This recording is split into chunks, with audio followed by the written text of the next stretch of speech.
Howdy, howdy, howdy, and thank you for joining me here on this October the 1st, 2023, here on a Sunday night. And it has become my favorite month of the year, my favorite time of the year. Halloween is my Christmas. I love it so much. The haunted houses, all the great things going on. I just absolutely love October and Halloween. So thank you for spending your night with me. Could be out at this haunted houses having some fun, but thank you for spending it with me. You know how this starts. Let's get our old pal from Clearwater, Florida, Clearwater Chad in here. What's up, brother? Hey, Poe, how you doing today? Doing good, doing good. A lot of stuff done outside, just doing that fall cleanup stuff. Very good, Poe. Yeah. If I get that neighbor starts dumping all them leaves in the gully again and setting them on fire, we're gonna have some words. So you'll come home and it'll look like you're driving through just the deepest, darkest mist you ever saw. And then you know how leaves smell when they're burning. Oh my gosh, like cracked open A. So yeah, it's horrible. But he does that every year. He goes out there and dumps like 2 billion pounds of leaves in the gully, then takes one of those torches for melting tar on the roof, sets that stuff on fire. Not this year, son. I'm gonna send the fire department over and spray his stuff down. You ain't choking me out of my own house. So definitely. You got our weather report for us tonight? Yes, I do, Poe. 79 degrees in Clearwater, Florida. Precip is at 10, Poe. The wind is at 9, and Roscoe advised it's 75% humid.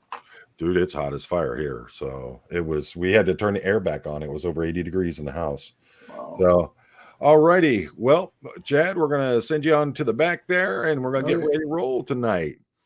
My guest tonight, you all know her. You all love her. She's Miss Sassy from the Degraded Daughters.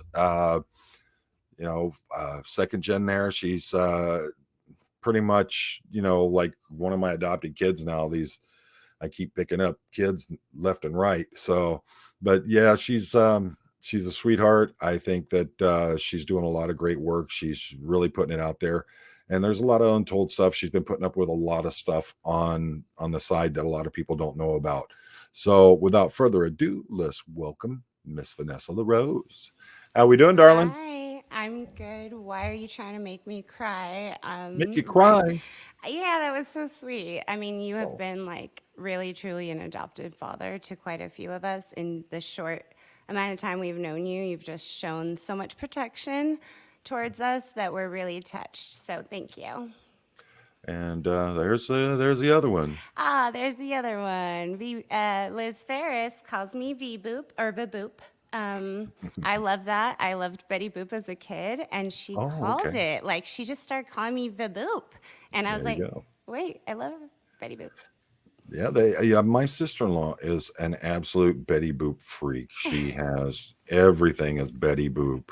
Oh my goodness. And that's you'd think, I mean, she's in her 60s now. She has pretty much everything you can get for Betty Boop, and she just wants more and more and more. I got the autograph at Disneyland when I was a child, and I just cherished that. That's pretty cool. Yeah. I got when I was, I can't remember how old I was now. A friend of my dad worked for Kings Island, the amusement park down in Ohio. Mm-hmm.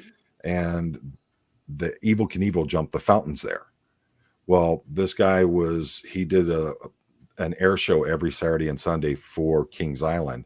He was able to get me in there to actually see Evel Knievel jump the fountains, and actually got to meet him beforehand. It's just like meeting a deity, how it is. So I know what you're talking about. Those kinds of things never leave you. Never. So yeah. So what is new in the world of Miss V?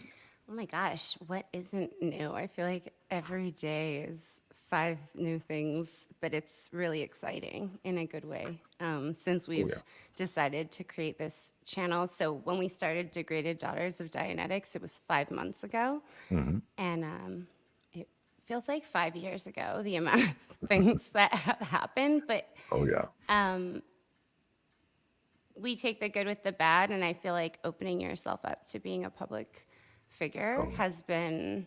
it's been eye-opening, hasn't it? Yeah, not that we didn't think we were being... I've had Scientology watching my social medias for over 8 years. They were telling me who I could be friends with on Facebook, who not.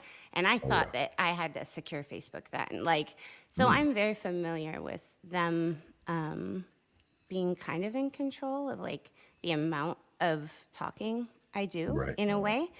But when I decided to leave, there was a good, or leave mean say that if you say I can't talk to somebody, then I'm not assigned, like I can't just lay down and take it anymore.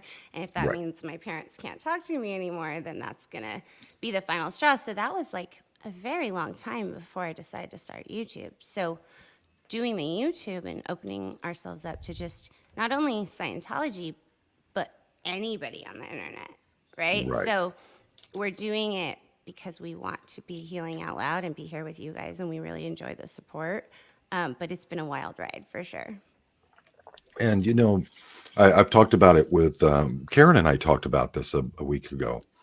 And it's, you know, sometimes putting your pains, your injuries out there for the world to see, sometimes that helps to heal you more than you know, sitting away and discussing it with a singular person. Putting it out there and seeing that there's true love out there for you, that there are people that are there that support you and want you to prosper.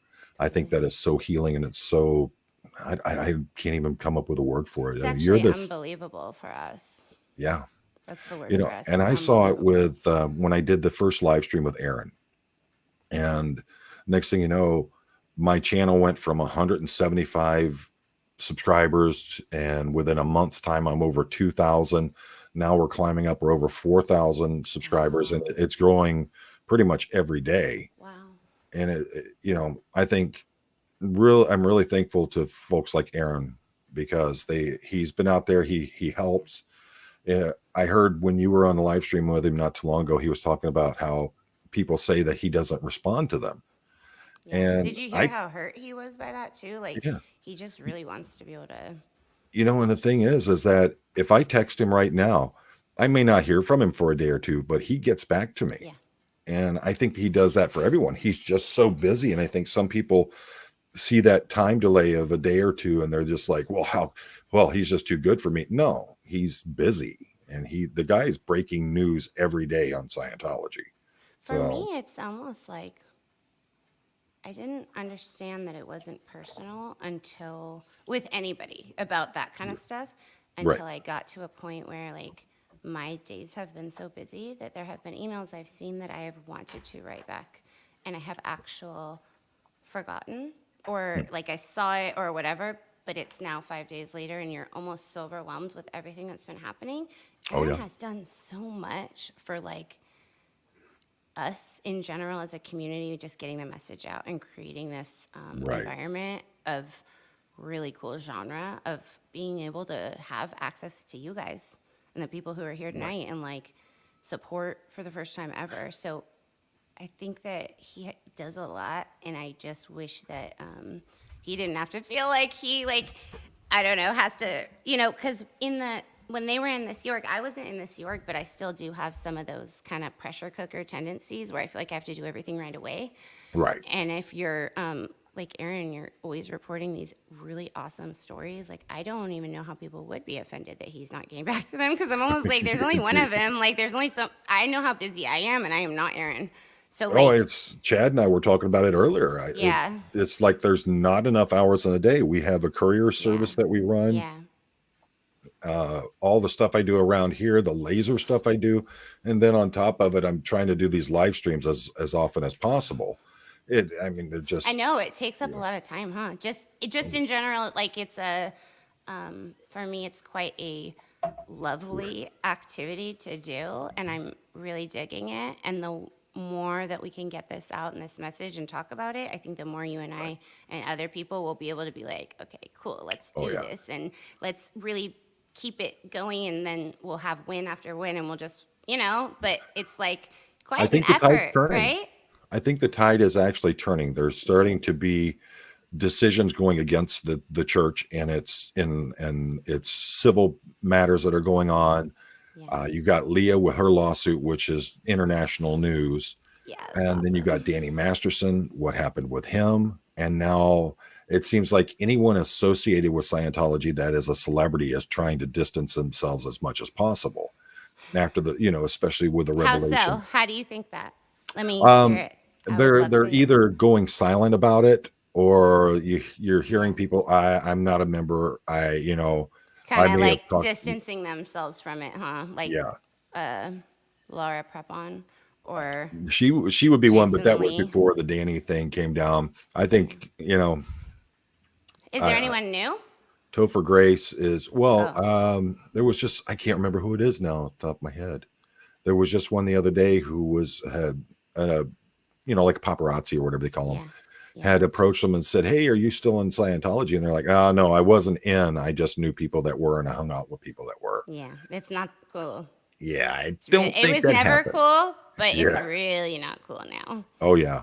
Yeah. And after the revelations of what they did in the Masterson and the Masterson proceedings, how they treated the Jane Does throughout the history of that, Yeah. they've got such a black mark on COS right now. I don't even like saying church, or I just COS is what I'll just continue to call it. For me, it's almost important to say church because people need Yeah. to hear what they. Oh, and I've got a passes big in announcement to make America. tonight. What? Oh my gosh. Next week I will have Russell Miller as my guest, author of the Bald Faced Messiah. Russell Miller will be joining me. Set that up. Yeah, That's awesome. Karen knows. Well, Karen did the interview I with him, saw it. and Yeah, it was awesome. so she said she gave me his email. She'd asked if it was okay, and That's said, huge. "Oh yeah." Like what? So Russell Miller is the author of Barefaced Messiah, Yeah. which is an iconic and classic book for Yeah. any Scientology watcher or person getting out of it. Honestly, it's the really accurate description of who he really is. That when I first left Scientology, I read it and I was like terrified at what I used to think.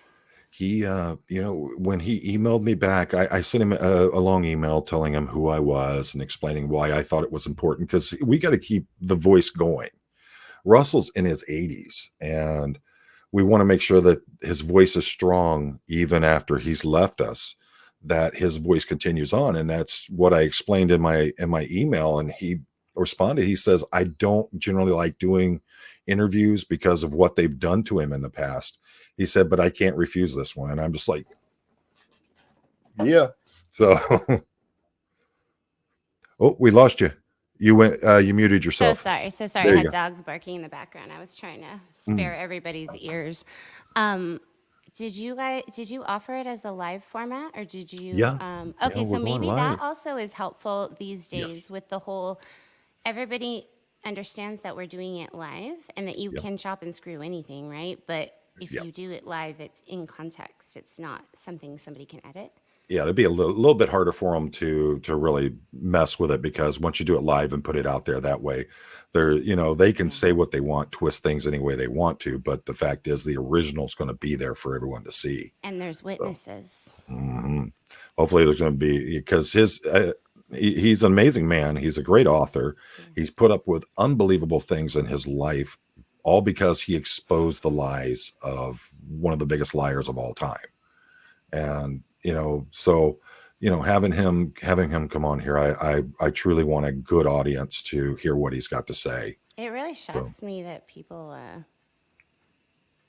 who are never ends even care, to be honest. Like Paulette Cooper or Russell Miller, their entire lives were changed because they decided to have integrity.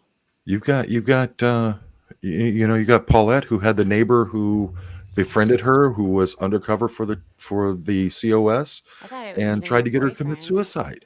Yeah, I think she had a partner, like a boyfriend, for years. Yeah.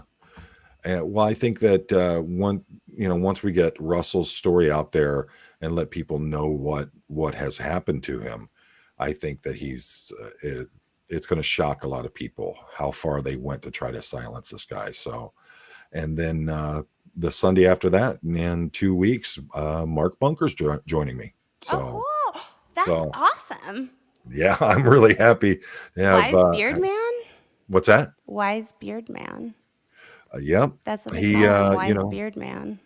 He's awesome. I've been watching his content. I've been trying to get him on for the longest time. That is So so cool. He's awesome. yeah. Well, thankfully, I love people who affect change by actual Mhm. doing things. Well, and that's my point of it with him is he's been fighting the fight, and he's been fighting the good fight for decades There he now. is. And I think he is one of the most underrated and Yeah, unacknowledged people I in the agree. fight against them. Yeah, You know, totally. That's he's right. really awesome that you're having him on. Yeah, he's right there at Flag. You know, I right know. there at the home of Flag. He's And on the city Mhm. council, right? He's a council member. Yeah, he's on the city council there, Yeah, and so he's been on the city council fighting everything. I mean, they've drug him through the mud so I much it's know. not I've even watched a funny. lot of his channel. My parents are Oh, yeah. residents of that town. So it's going to be good to dive in there, and I really want to put as much out there about him as possible. Yeah.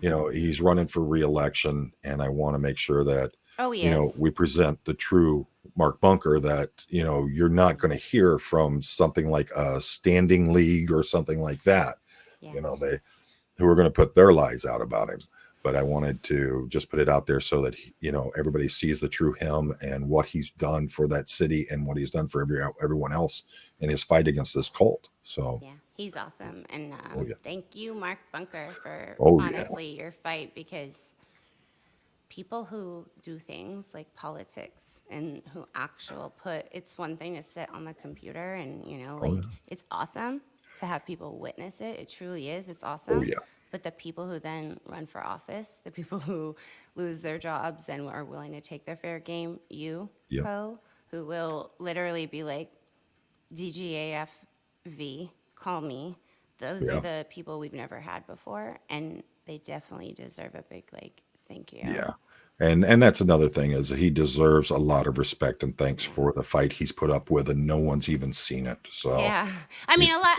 He has, but he's also kind of underground. Like he's Wise oh yeah. Beard Man. Like if you need help, you call Wise Beard Oh, Man. But he's like as literal punk as they get. Yeah, I He's out there know. doing this, and He's he ain't. super punk rock, huh? Yeah, that's him, man. And no one, Yeah. most people don't even know half the things he's done. There's So quite a few kind of undercover punk rockers. I'm having somebody on who's definitely gonna there's quite a few. They just raise punks in well, general. I got If you're gonna leave someone who Scientology, I'm right? talking to hopefully get on. He's in a well-known band that's something about slipping knots or something like that. Oh, I've Yeah, actually met quite a few people from that Slipping Knots, and I know they know a couple of people who I grew up with really well. So yeah, that would be cool. that's I awesome. remember this guy who was in something. He was like corn cob or something like that. I used to hang out at his house. It's like Balmouth and Bavis or something. I don't know. Have But you those heard of the guys are band? really nice. Have you heard of the band from Greece called Septic Flesh? They're No, I have not. Septic they're one of Flesh. the well, I'm a metal person. That's Well, I know. I understand. I like metal. but they are one of those the symphonic kind of metal where they have the symphony orchestras that Cool. meld into their music, and they're a lot different because you'll have most of them will be doing like the whole where they're growling into the microphone and all that, and then a sudden they'll be playing like something out of a Snow White tune with I the love that. orchestra. Yeah, Well, I love that. with this band, the symphony carries on in the same note range, the same tonality as the music they were playing, and it really matches up. They're very different.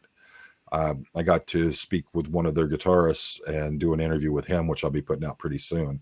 I just got the clips that I put in. I've had to keep going in and weeding them all out because YouTube keeps hitting me with copyright violations, and I'm like, Really? this is a member of the band, and he wrote the song that I'm actually putting pieces of it in my video.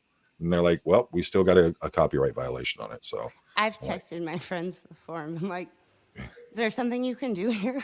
mm. Because I feel like it's your song. Like, can Yeah. you? Well, the No, problem there is not. It's like the the record music. label. Yeah, it's the record label. It's with them, and then Yeah, with the there's copyright. Yeah, they yeah, have a whole department just working on it nonstop, I'm sure. yeah, and he's just like, oh man, that's gonna be like pulling hairs. They're not. Yeah, Yeah, I'm just like, okay, we'll figure a way around it. So one way or yeah. another, we'll get it done. It's an So art for sure. oh yeah. So we have a question from Love It. And folks, if Ooh. you have a question, just literally like Love It's done here, put question at the beginning of it and then go with it after that. Cool. V, what do you think has been the hardest part of your journey of living outside of COS? And thank you. Very proud of you. Hugs. Thank you. That's a challenge. The hardest part of your journey living outside of COS. I mean, for us, honestly, it's our family and just having that lack of general support system. Most people in society that have even committed crimes that will send you away for a long time, their family will still come and visit them. Or Right. there's kind of a bond that's not usually broken, or like a sense of stability that I think for us, that really has been the hardest part of our journey. Is not only if you lose, your parents or other family members, but you also lose all of your connections. So Yeah. when you're raised in a bubble and you know how to survive in the bubble, then you come out and that's a bit challenging. And you're like, so for me, I actually had a lot of outside world friends because I was a public Scientologist, but the Sea Org members who come out are not as lucky. Right. You Well, have to really start from scratch. I think back to the phone conversations we had back when you were really having a lot of issues. Yeah, And you made me then, cry. I mean, yeah, you didn't make me cry, but your support, right. your strength, and your kindness just had me bawling because you're so That's strong. all And I right. was like, I got big finally, shoulders. So what? I got big shoulders. Go ahead and cry all you I want. So, know, but it was literally like, yeah, sometimes you can't feel emotion until somebody else who's right. been through it kind of tells you like, I hear you and take care Yep. of you, and then it just kind of can release, Right. like Well, you I have wanted I you to had to know. like hear it from you who's like, fuck it, Mm. fuck them, like Yeah. I don't care, and you need to take care of you because you're important. And it's like that dad voice we need, or that friend voice we need, that maybe those Right. people who would say that to us are actually in there right now, and it's not like neither here nor there, it's just a cult. So The big thing is sometimes it's the family that we choose over the family that we're given that are the strongest points in our life. yeah, So, hope, yeah. I mean, at this point, yeah. I Yeah. hope so.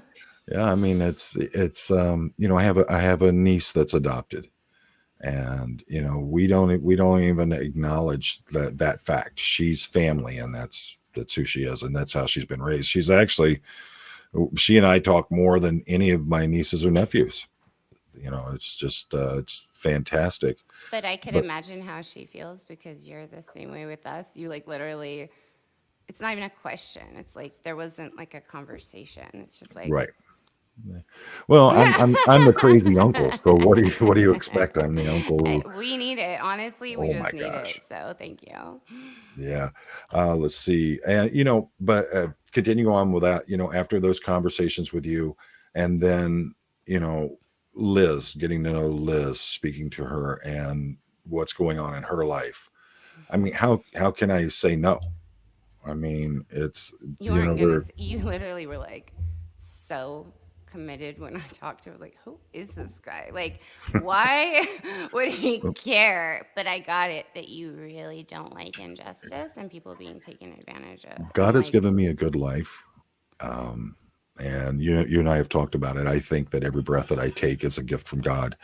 So, but he's given me a fantastic wife who has been my best friend and partner. We've been married 33 years now. So I've been given that. I have healthy children who are doing great.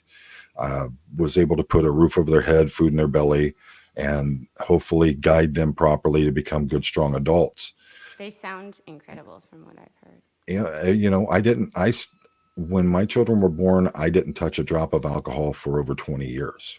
My children were never going to see me intoxicated or out of control. Wow.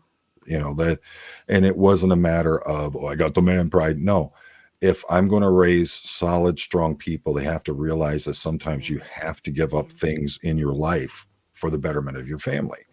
And that's maturity. I mean, that's been one of my big things throughout my life, is especially as a father and a husband. I don't just talk it, I walk it. So that's been my thing. So you I'm glad and you Liz. exist out there and that there Thank you. is that, because it's really necessary. And you also spoke of your love for your mother, and that touched Oh me, yeah. and how she was really there for you. And I think that Oh yeah. men who respect women are really vital. Well, And like I told you, the strongest people I've ever known in my life have all been women. My you wife, did say my that. mother, my grandmother, Rosa Parks. And those were, Yeah. men are strong physically for the most part. That's our main factor that we have, is we have the physicality of things. And I've often found that women have the strongest soul and the strongest heart. I could take a beating. You can break my body any way you want to. I'll get over it, but I think that, like my grandmother, wife of a coal miner who was a horribly abusive man, they had 13 children. And, she never lost sight of her faith. She never lost love for family. She stayed true and committed to that man long after he was gone from this earth. And I look at that, and there's such strength in that story and in what I saw her go through in her life. And, I don't know that I could have survived something like that. I don't know if I could have come out on the other end smiling every day, thanking God for the life that he had given her. So it's really a testament of resiliency and faith. And I also think that men that are threatened by strong women, they're cowards to begin with. So Can you have a talk to a few men in society? I can't raise them all, darling. I got 2 new daughters I got to take care of on top of everything else. So look, I don't have daddy issues. My daddy has daughter issues. Okay. I told my We're daughter, taking that phrase back. I told my daughter, since she was old enough to understand, the biggest thing that she needed to remember was, no matter what, no one can take your pride from you. No one can take you from you. You have to let them do that if it's going to happen. Yeah. And I always pushed for the fact that no matter what in her life, she can always take care of herself. She doesn't have to have a man there to make sure her life is complete. And she, and the last point I made for her was, if you're going to be with someone and you're going to bond with them, you're going to be in a relationship with them, they need to prove to you that they've earned the right to be there in that relationship. And, and I look at that the same way with you, and we know that Liz is more than love. In love. So, yeah. And with you, any man who wants to share that portion of your life has to earn it. They have to prove that they deserve it. Oh, So, thank you. I think my own father started, so he taught me that, but then about, I don't know, mid to late 20s, he started worrying that he had done something to fuck me up. Like, is there a reason you're not married and like having kids like your cousins are or whatever? I am the only also LaRose born female, so it's quite unique. But he also, it's definitely because of that love and that kind of encouragement that independent, strong women are important and beautiful. I really did get to see that through the way that my father like praised my mom. But that being said, about 28 people started changing their tune and being like, are you doing okay? Like it went like a full reversal. Like, why are you so picky? Like, I feel like my father started literally being like, what's that? You're too picky. And I'm like, yeah, whose fault is that? I'm literally the kind that, had my daughter brought home any of her dates, I'd have been sitting there cleaning guns when they walked through the door. Well, I would be terrified, actually. Like, does your daughter even date? Is this a... Yeah. What is it? But, she's 26 years old now. We're past that phase. She's smart enough now. She knows what she needs in her life, what she doesn't need.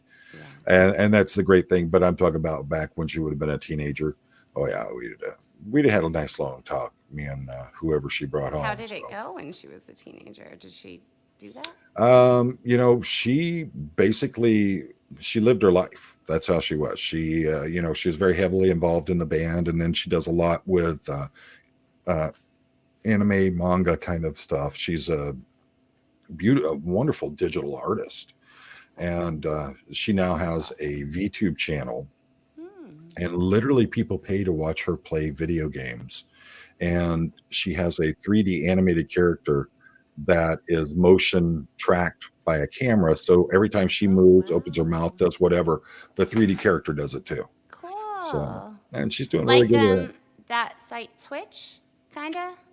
I think that's what it's on. Okay. It's either on there. I can't remember the exact channel. I got it linked in somewhere. But honestly, I could just go over to her apartment and watch her play video games all day if I want to do that. So she decided to choose hobbies until she got old enough to do things when Dad wasn't around. Yeah, she's in college now. Her goal is to be an English teacher in Japan. She wants to move there. That's awesome. Oh yeah. So that's my fault. I'm nomadic at heart. I always want to be traveling. I always want to be different places. And so that gene transferred on to my children. So one of my favorite professors, he's a single dad who teaches at two different schools that I went to, colleges and a university. And his daughter also, he's so proud of her. He plays the music that she makes, and she lives in Japan and studies in Japan. It must be a cool place to. If the wife would do it, we'd be living there or Thailand right now. So you love Thailand, huh? I want to go. I love Japan. I love Thailand. Those are my two favorite countries in the world. I can't wait to see the tech in Japan. I've heard even the. Oh, it's crazy. Vending machines. And everything you literally can't go around a corner without running into vending machines there. Yeah. And as a matter of fact, I just had, here it is. Yeah. I mean, that's where I got hooked on this. UCC cool. Coffee. It literally, we have a Japanese market right down the road from us, about 7 miles away. And so I go there and buy it by the case. So it seems like they just have things really figured out. Oh yeah, from what I hear, it's like you just touch a button and things just fly at you. Like that sounds pretty cool, you guys. Oh yeah, you go across the Rainbow Bridge to Odaiba Island. They have a life-size Gundam that actually moves and talks and all that. So it's crazy. A what? You remember the cartoon Voltron? Yes. The big robot. Well, Pacific Rim. Those were basically like Gundams. I grew up in a cult. I don't know. Oh, okay. Big mechanical robotic suits that one person or two people or whatever fit in. Yeah. So they do that. Thank Pete. They have a life size one there. It's like I think it's like 60 feet tall. It's a big transformer almost looking thing that moves and talks and all that. And it's just amazing. You go to Shibuya to Hachiko Scramble, and that's the big crosswalk there in Tokyo where you literally see thousands of people crossing at one time and from 3-4 different directions. And there's different boundaries on personal space, right? Oh yeah, you're very close. It's not offensive if you touch each other because they're used to being super close, right? Yeah, they're used to being bumped into. I one of my favorites, there's a place we like to stay at. It's called Taito Asakusa area. And so we'll stay there. And I was there with my daughter. We went there for 2 weeks and we were walking through, and it's a big shrine area. There's tens of thousands of people walking through. You're literally shoulder to shoulder with these people. I look over and she's just laughing at me. And I said, what's so funny? And she goes, honestly, you look like Hagrid walking through Hogwarts right now. So, and I didn't even think about it, but everybody is like my wife and daughter's height. So, I bet it was a sight to see, to be honest. Oh, it's so much fun. And you can clearly tell who the other foreigners are that are there just simply by the height. You have red hair, right? It's brown. Oh, okay. I started off when I was a child, my hair was so red it looked like flames. Oh, okay. And I felt like you had that redhead blood. I've got the freckles and all that. Yeah. That's for sure. Yeah, you have the coloring and the. Oh yeah. But it's kind of changed since you've become a matured man, or. Yeah, that's the thing. The older I got, the more my hair darkened, and it stayed in a nice, I'd say, an auburn color.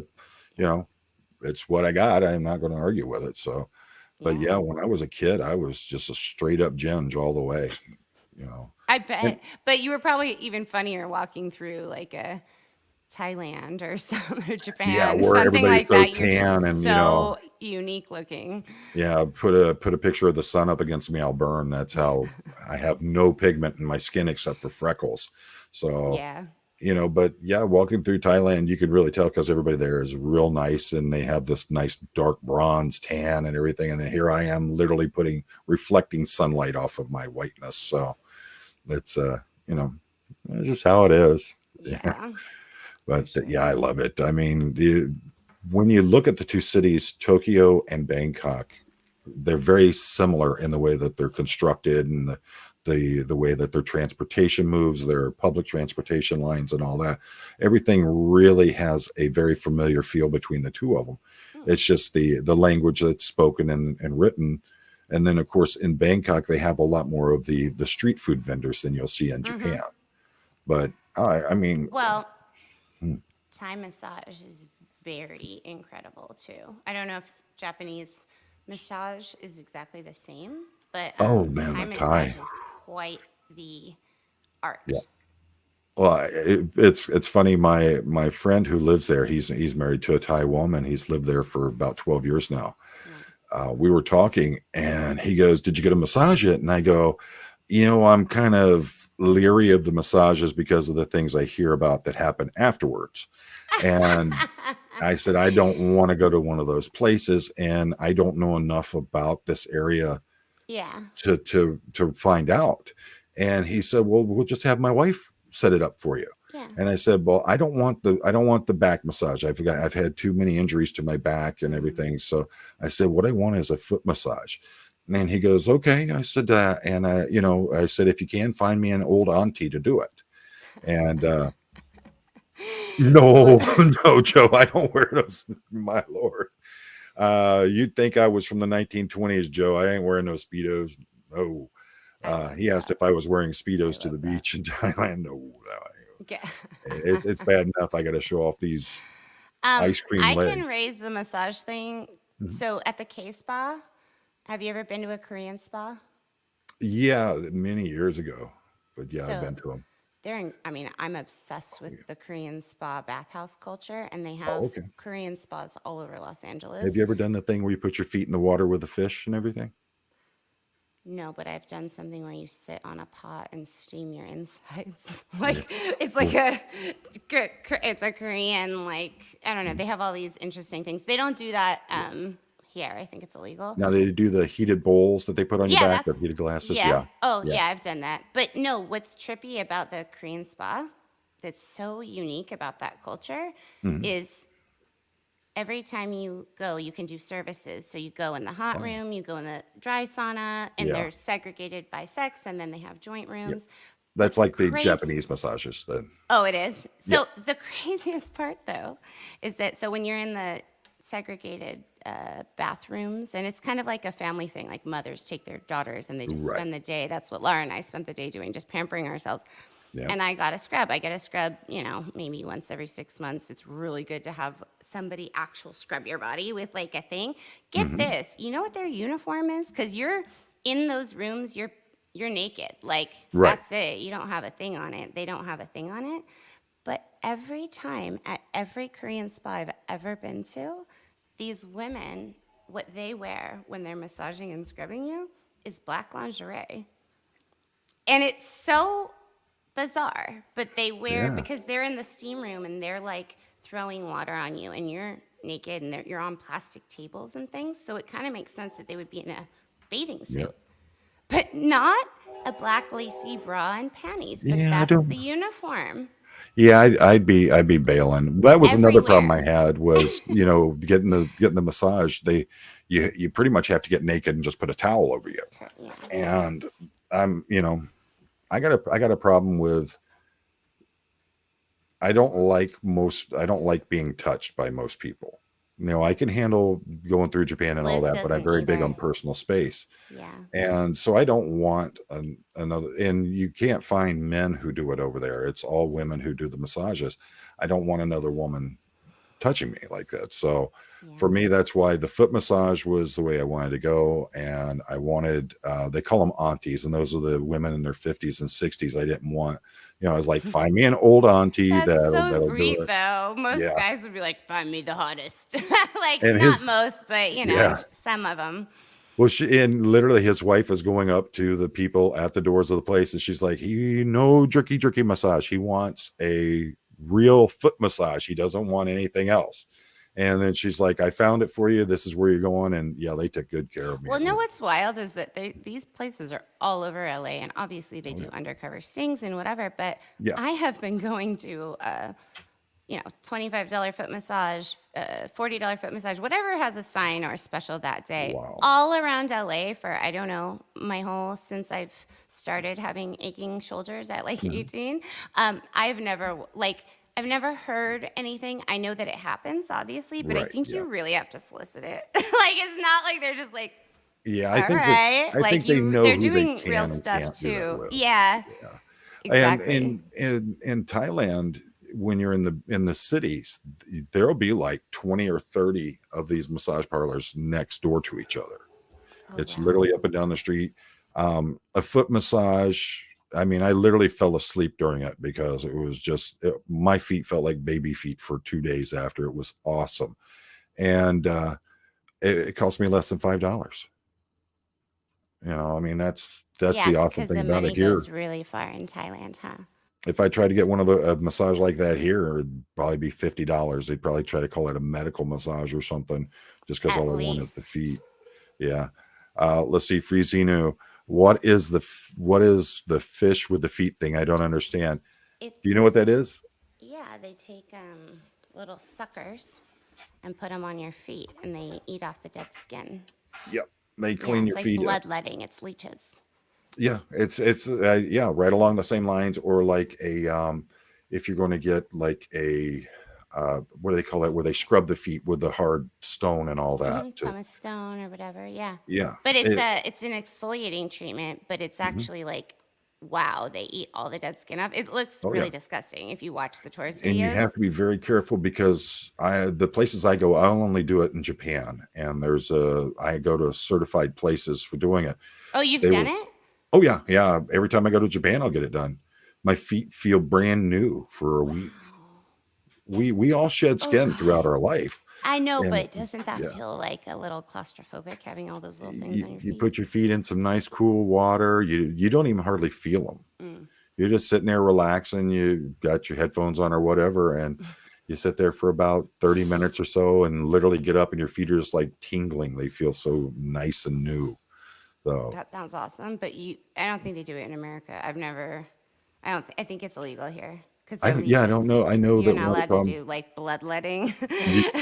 Well, what they were having was the problem in Thailand and Malaysia and a lot of those countries over there.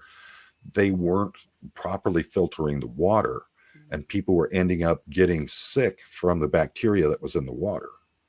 So that's why I only do it in Japan with the certified shops, because they change the water every day. Oh, but it wasn't So, from the act. right. So it's like with anything else where you're going to come in contact where other people are going to have been. You want to make sure that everything's cleaned and properly sanitized, so that you're not going to get yourself sick from something like that. Absolutely, yeah. Same with That's- nail salons here. You either go to the nice ones or you don't. yeah. And this is a good point Frizina brought up. I don't like how women are treated in some cultures, but I know it's not my place to say. Yeah, it's the hardest part. Yeah, you can. The thing is that a lot of people look at like the Asian women. They think they're the weak, submissive people.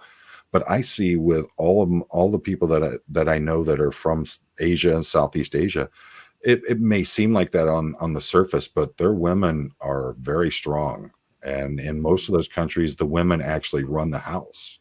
So, it may have an appearance of something else, but believe me, they're good. You don't have to worry about the women over there in a lot of the Asian countries. Well, there's other cultures too that do other things to Most women, definitely. like mutilation and stuff. So it is other cultures, but in philosophy class we used to debate that. It's like these are life things that are really challenging. Oh yeah, and it's it's interesting when you have the crossovers. Like as a law enforcement officer, if I would go on a DV case, Yeah. husband and wife having a situation, I would get there, and if it was if they were a very devout Muslim family, it's you know the Cultural crossover between the competency, cultures is right? hard Yeah. because the Yeah. wife isn't supposed to be able to talk to me without her husband giving permission. But the thing is that a lot of the husbands didn't realize you can't do that. If you try to stop me from talking to her, you're going to jail. Yeah. And Yeah. it could be something as simple as they were just arguing. It wasn't even, a case where there was actually any kind of violence that went on in the situation. Yeah. But, you'd be stonewalled. You can't talk to my wife. Well, I'm going to put it to you this way. The law says I got to talk to her. I'm going to talk to her. And if you don't want to go to jail, then you need to just relax yourself for a little bit. And if I would prefer to have a female officer that could talk to him. And it wasn't a matter of I didn't feel I could do the job. I just found it was less offensive to someone if another female spoke to her instead of having me as a male. It's whatever's and gonna possibly be best for the person. Like at work, sometimes I have situations. I work at a crisis residential treatment center. Right. And I've had situations where I'm not involved in it, but for whatever reason, the person who is a client of ours is triggered by me. Like for no reason at all, no communication, Right.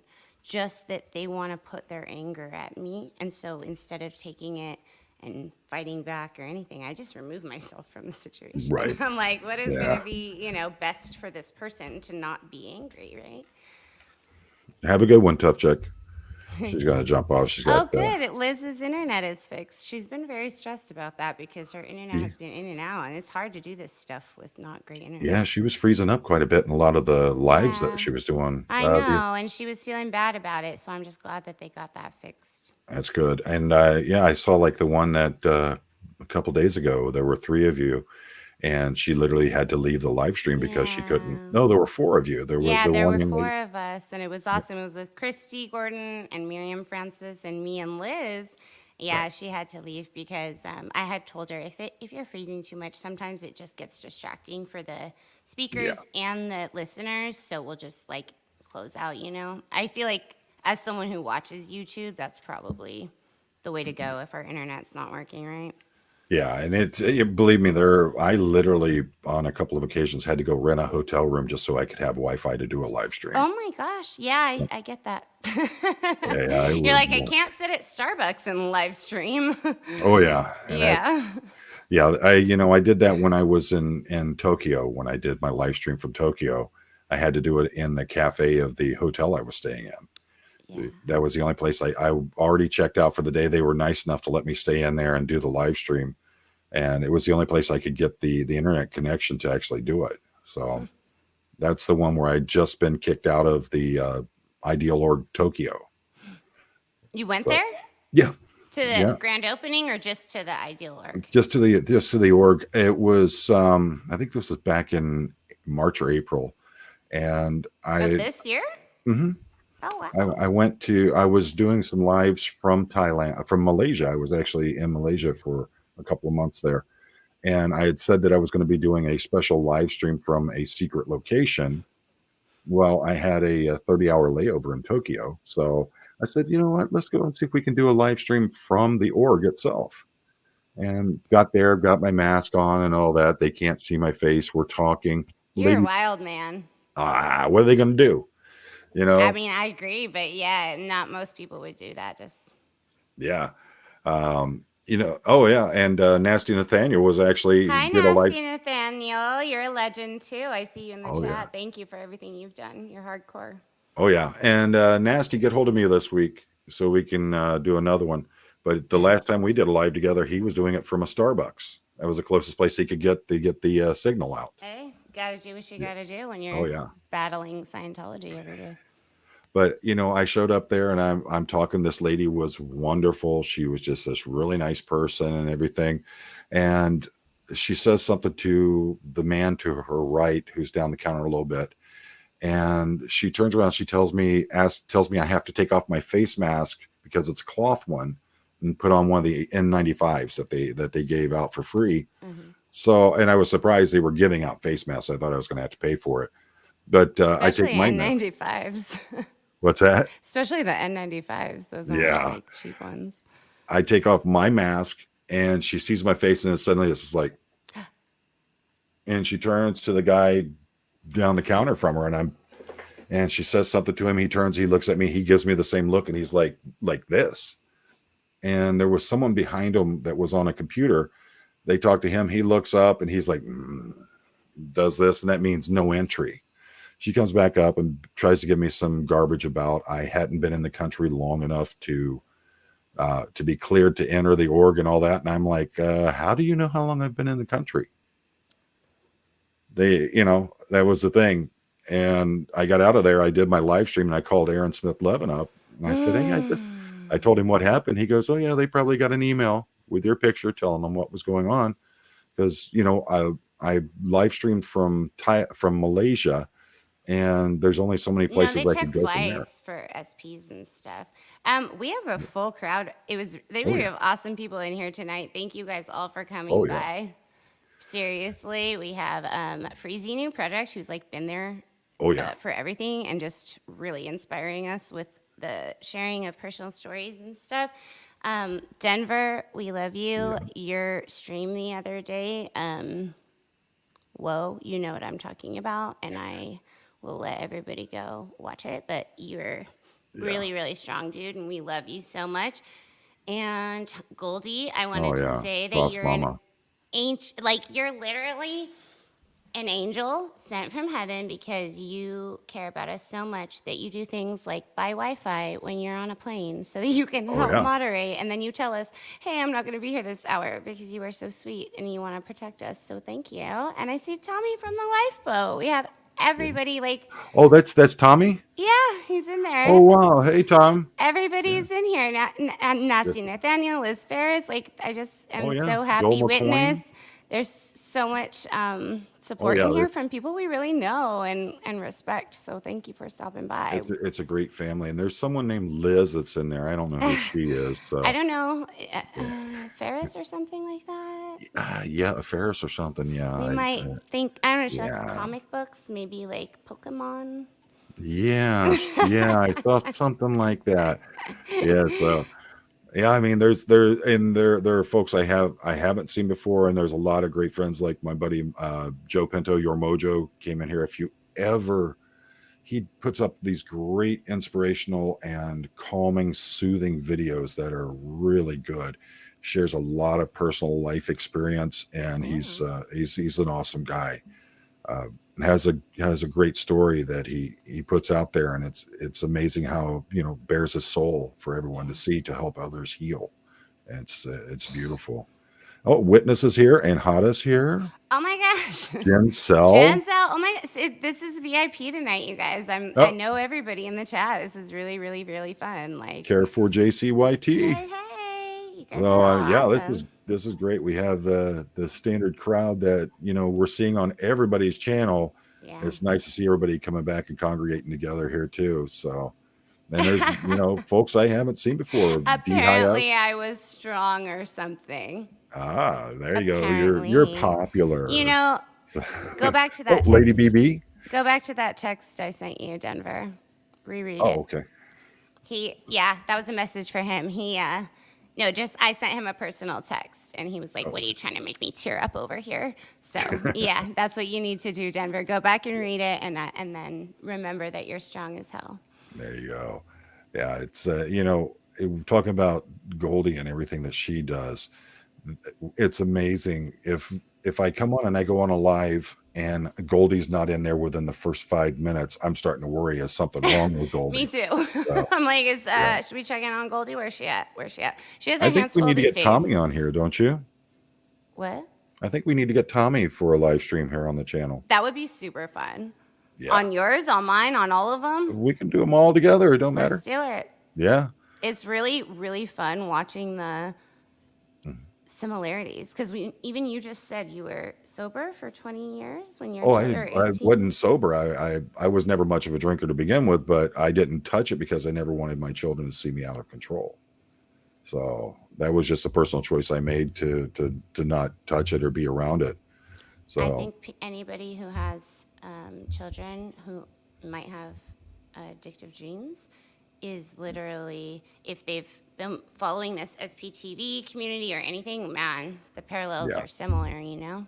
Oh, and that's the thing. I think that's one of the things I really, and I've said it a million times, when I started this channel, what I wanted to was help foster to grow a community where it's non-judgmental, it's welcoming. Come as who you are. Don't worry about putting on any fronts.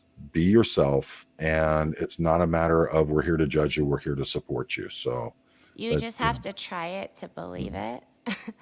well, and that It goes back takes a to, lot of courage, though. oh, yeah, but that goes back to walking the walk. If I'm going to be that way, and if I want to build a community like that, then I have to be that way myself. And that's, so that's how I've tried to carry it through this. I think you're doing an incredible job. You're Thank leading you, by ma'am. example, and it's Thank you. actually beautiful to watch because not too many people in our lives have that backbone that they just don't. Like the story, you've told it on the channel, and you also told it to me on the phone just about, okay, I'll give him my address. Like, let me Yeah. just go walk up and say what's up. And I really Yeah. do like that, even though it's not always possible for me to just like confront people following me or anybody trying to intimidate me. It might not be the smartest thing for me if I'm alone or whatever, just because it freaks Right. me out a little bit. But the fact that it doesn't freak you out, Yeah.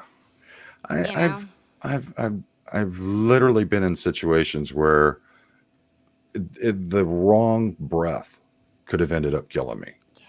So, to have some of these folks that have done and said some of the things that they say to other people, you want to say it to me? Well, put up or shut up. I'm not that hard to find. I'll send you my address. Just let me know when you're going to be here so I'm home to meet you.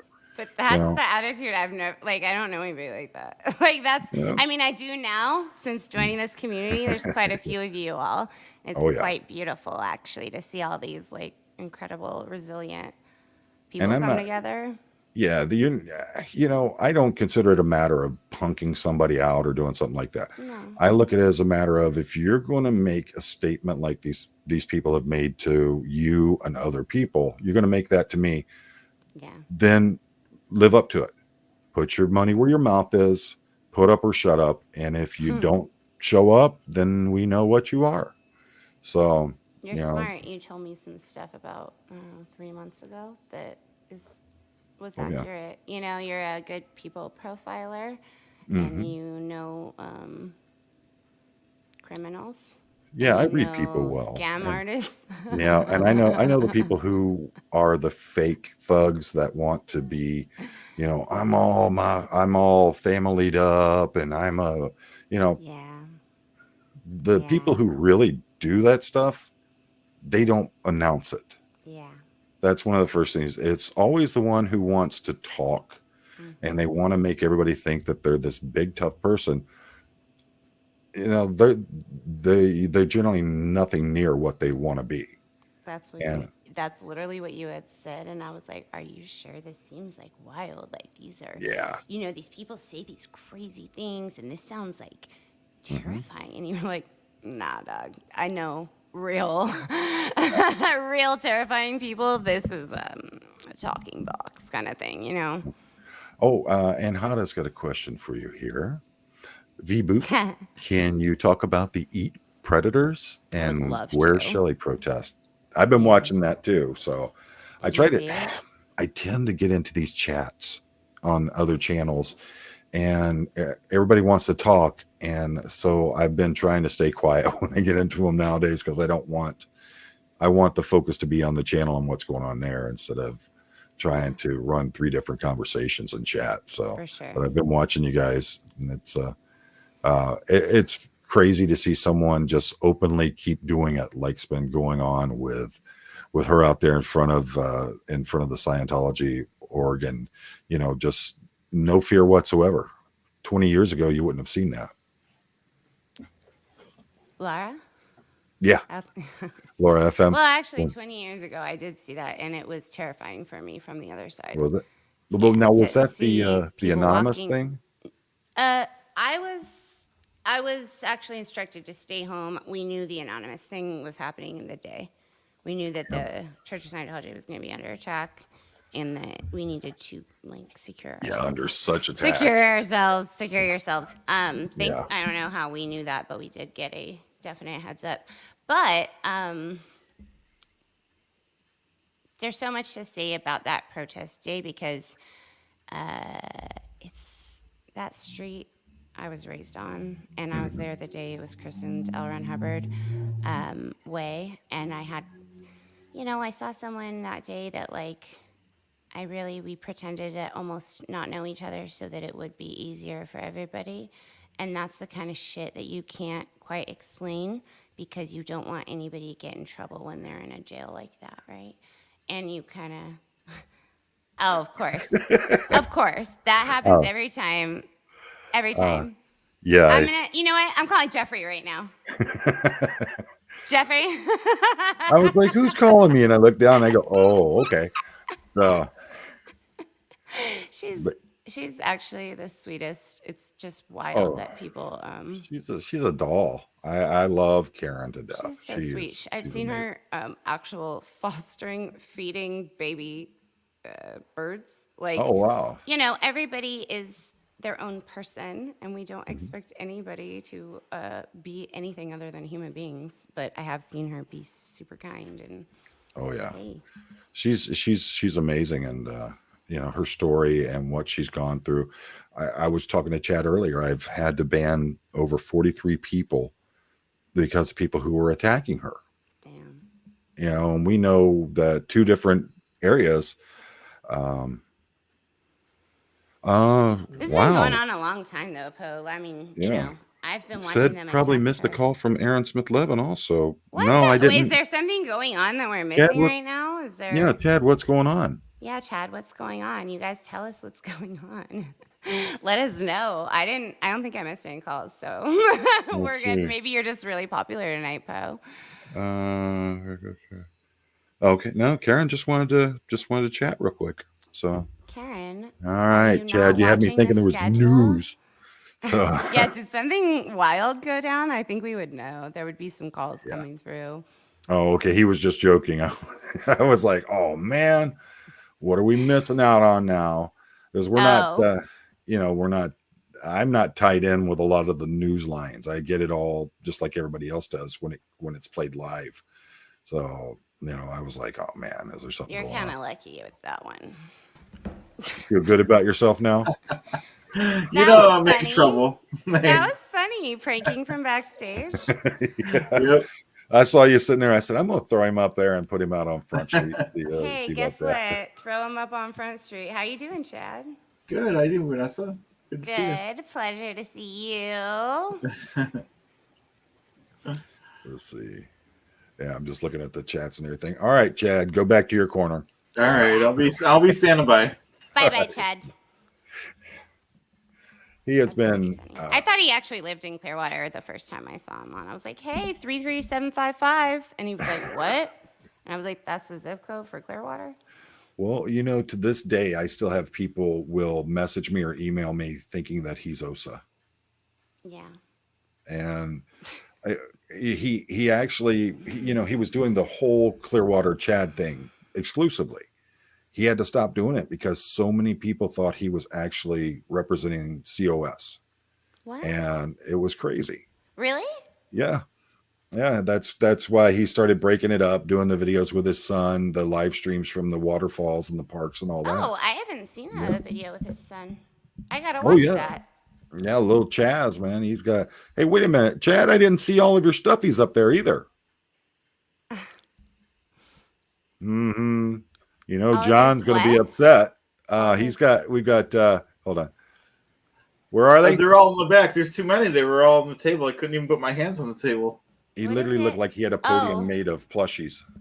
Yep. Oh, and Poe, by the way, I do Marty Rathbun videos too now. Parody videos of him. Oh, do you really? I didn't know that. Yeah, because the one with the the one where Aaron did a video of Marty making fun of Marty because he didn't like the things that Marty said. So when Marty did, You're pretty clever. You're pretty good. I was telling Liz Ferris just the other day that you're really your satire is really on fire. Like it's brilliant. I don't know how long it takes you to write that stuff, but it's like very well thought out. Appreciate it. Yeah.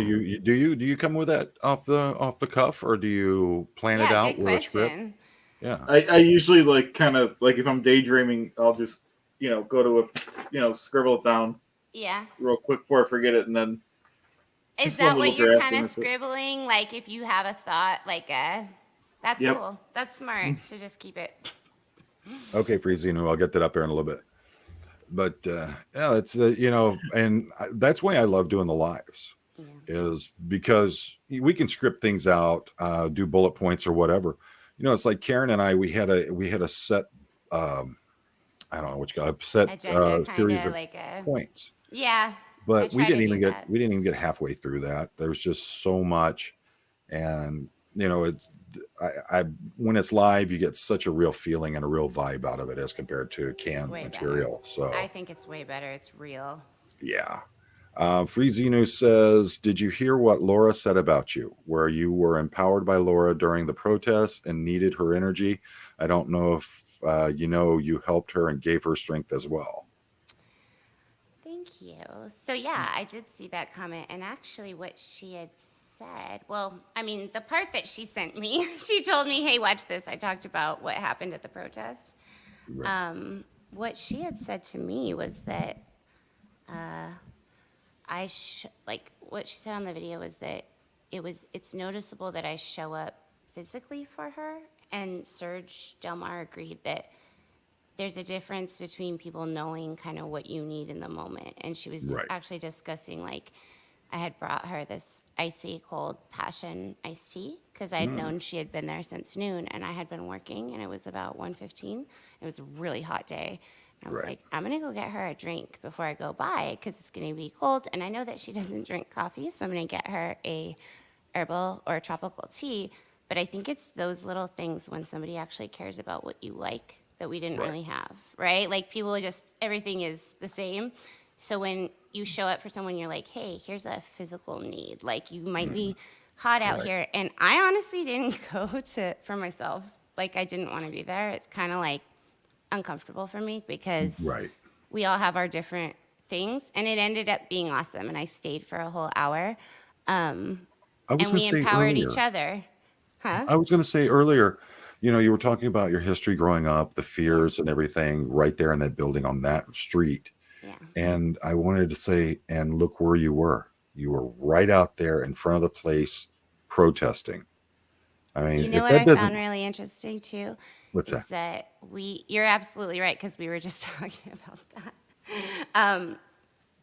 But it was wild that at one point we were, like, we know that street like the back of our hands, right? Like we have spent so much time sitting on the steps and going up and down. When you're a kid, you're just always on that block, up and down. So it's bizarre to be kind of on the other end of something. So when they know there's a protest, they'll pull a permit from the city to do like street washing that day. So they had the street blocked. Oh, okay. And every time we walked over to AOLA to like maybe talk to a security guard or something, they would start power washing the floor.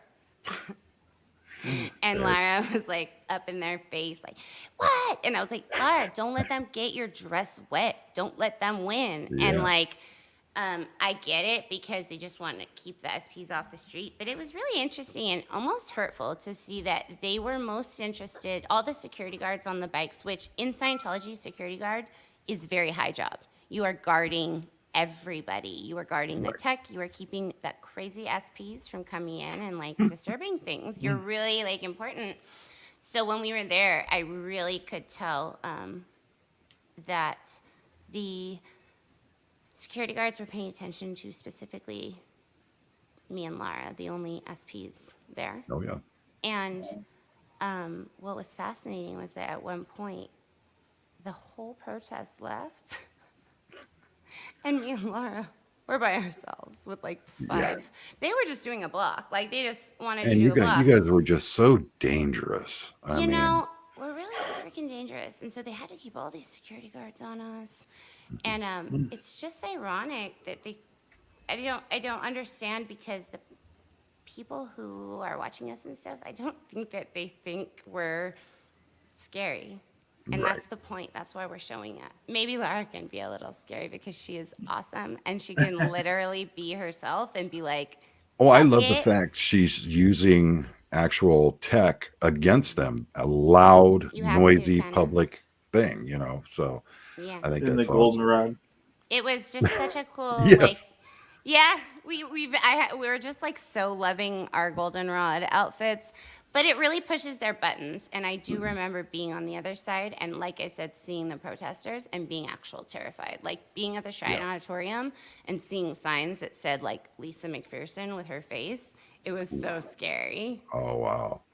And I like that. It's you guys are so dangerous, especially in light of what we know has been going on behind the scenes there with them. So yeah, you're such dangerous people. Apparently, though, I mean, that's the wild part, is we're like, wait, what? We grew up on this block. You guys are afraid of us? Like, we were in these tunnels with you. I would have thought they had learned their lesson after all the TikTok and YouTube videos came out of one of the org members spraying the homeless people with a water hose. Did they ever learn their lesson? Yeah, I mean that Never just shows you. once. You guys remember when Marty sprayed somebody with the water hose? He sprayed the Scientology people Oh, did he? I don't remember that one. years ago. Marty Yeah. Rathbun? Wow. Yep. But was that when I they have came, to watch when all they those came to his videos house? because I From get the ideas SP, when I. from the Squirrel Busters video? Yeah. Yeah. Yeah. Yeah. They were, was those funny. were some wild videos because they're really blatant. Like Oh, yeah. the airport video. It's really Yeah. Oh my blatant. gosh. You know? That's them, though. That's how they, I mean, that's a really good example, because that was before they all realized they were being filmed all the time, you know? Oh Yeah. yeah. And I love it now because you don't see those kinds of things out of them, because everybody has a television studio in their hand and they can record and instantly put things out there. So you don't see them out there going around and doing those kinds of things like they used to. Now everything is more covert. They want to do the disinformation on the internet and try to put all those things out there to make to discredit people. Yeah. But it's not working because everybody knows what their lies are. And you know, God bless Leah Remini for her and Mike for what they've done and the things they put up with. Bless Russell Miller. You know, these folks, the OGs that were out there fighting this fight long before we were even thought about or involved. And they were putting up with it in the real times where they were trying And there's also a lot of people who were out fighting it who have gone back to regular lives and do not want to be associated anymore, because Scientology has already taken so much from them that they can't do it anymore. So they just like these are people we don't even talk about anymore, right? Like it's just sad that this fair gaming has been going on a long time. Yeah, it's amazing to me that they can do that and they can actually get away with it like they have, you know. But now, like I said, with the fact that everybody's connected and there's no way that you're going to get this stuff out there without other people knowing about it. That's the great thing about it. And, you know, that's one of the things about this new information and technology life we live now. So it's a beautiful thing, you know, and then you got an IT master like Chad there. So IT masters are what we really need around here. we got like information. We just need the IT technology. You know, and guys, folks like Aaron Smith-Levin, I mean, he has helped me out so much with equipment information. Apostate Alex, that's an IT guy who really knows his stuff. So between them, I think it's been really fortunate that we have them here. We can use them as sources, and they help us out with a lot of stuff. So we shouldn't be, because Aaron's a content creator. So Aaron and I are going to do a series of videos, like lives, where we actually go through all of this so that people can just access it. And then he doesn't have to like human coach people through things, which I love that he does, but it's such a time suck when it's like, he's a survivor. He has a channel of 200,000 people. And I'm like, you are so nice for doing this for every single person, but how can I help you? Like, well, it's like he said, he wants everyone to grow. He wants everybody to get a channel, get this information out there. Yeah. and show the truth about what has been happening for decades because of them. The more And voices, the more Yep. it comes up, the more it's more likely Yep. that we get our families back. so He was not long as we're talking about Levin Smith. I don't know if some of the new It was older his people. birthday Friday, by the way. I don't really? know.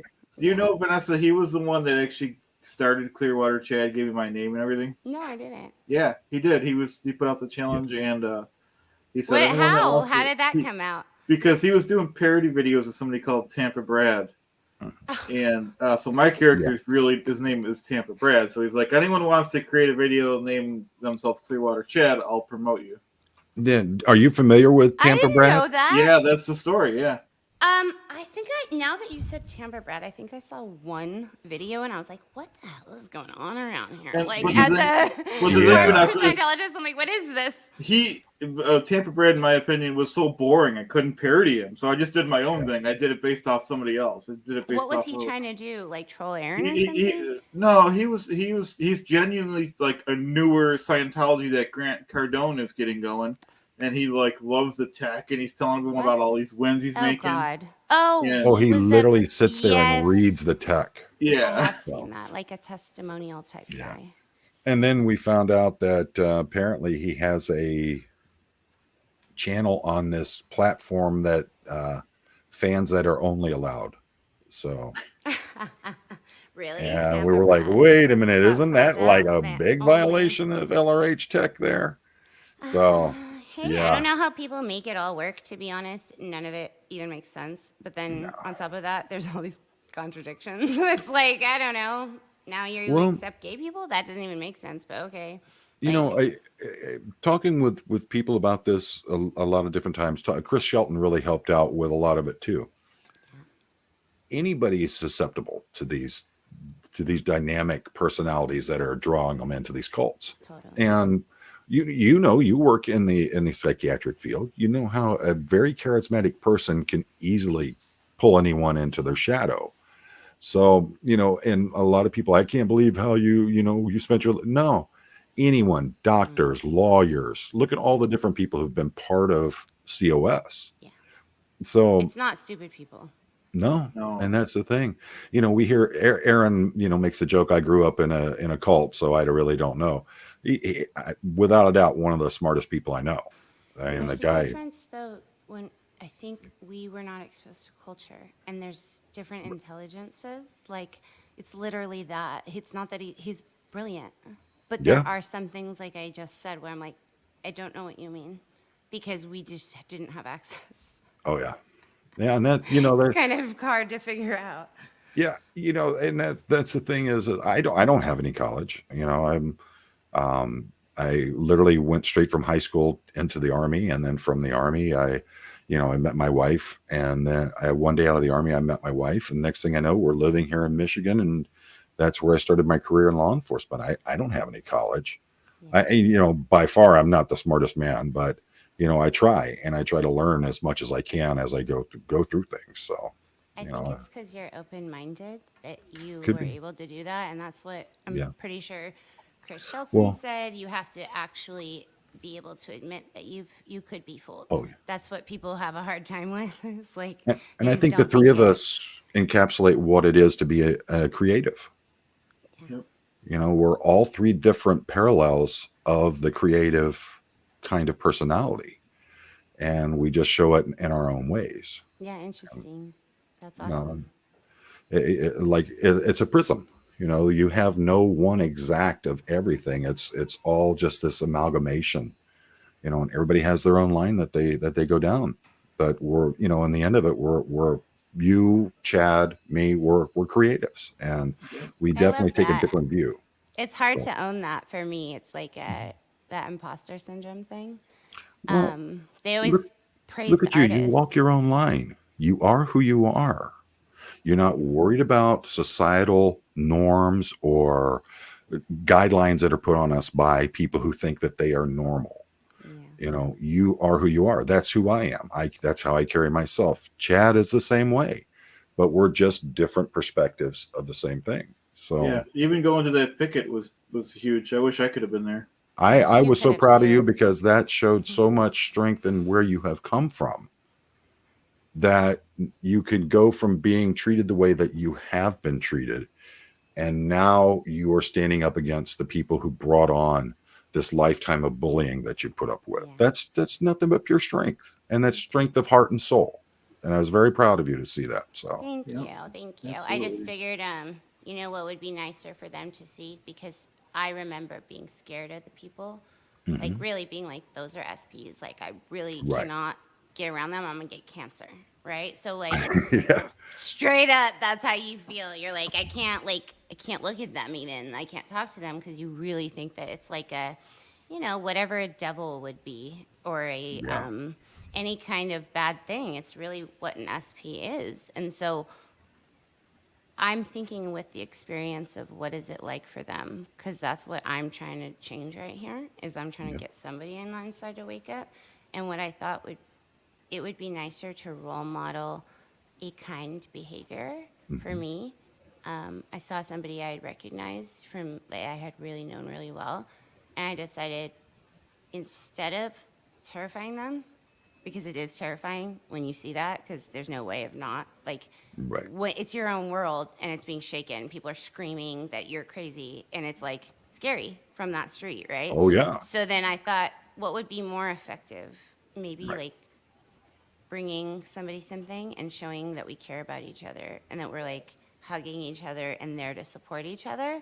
Yeah. And that might be, for me, my effective blow, if you will, is that they can see that we actually care about each other and we're not suppressive.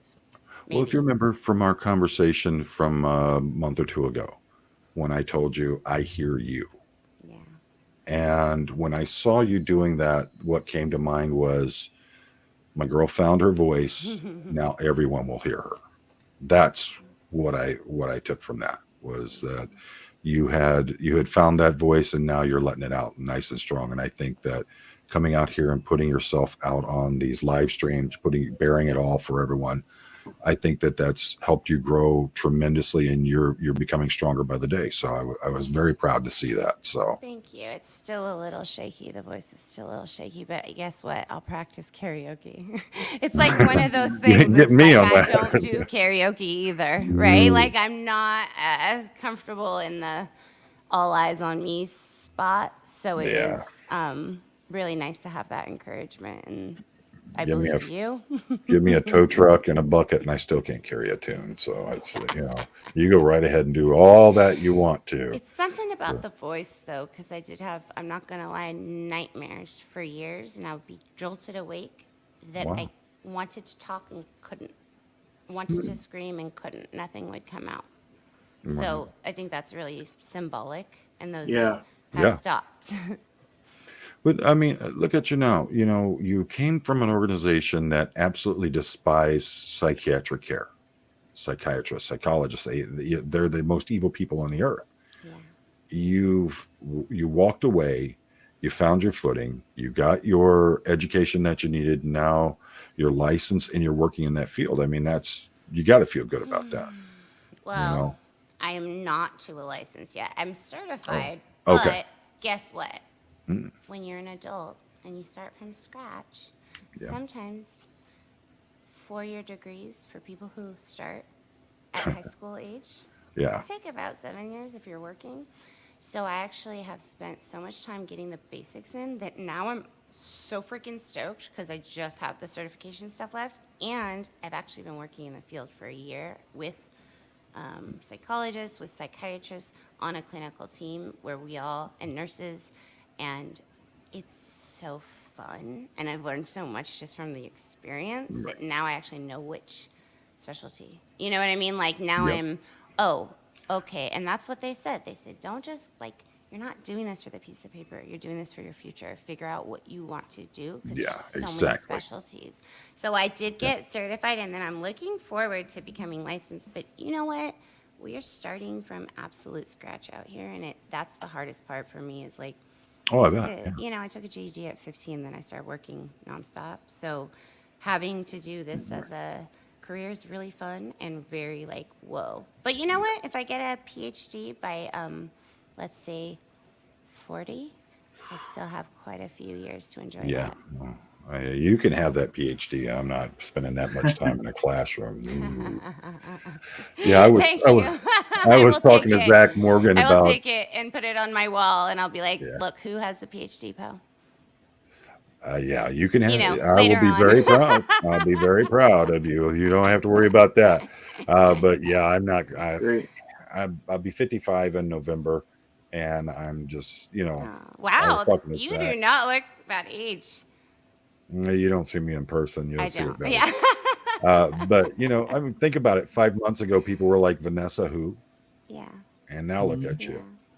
And so, tell me about the gray zone. So, Sure. Yeah. how did that come about as compared to the degraded daughters? Yeah. So, Alicia and I have been having a blast doing Degraded Daughters since we started, Mhm. and realized that there's so much to talk about. Like, really, there's so much to talk about with all this support out here that we wanted to be able to continue. And me especially, there's so many topics that I just really dissected going through my educational experience and made so many notes about just what Ron said versus what my textbooks said. And I wanted to just make a platform where I can do that whenever I'd like, just take apart those topics.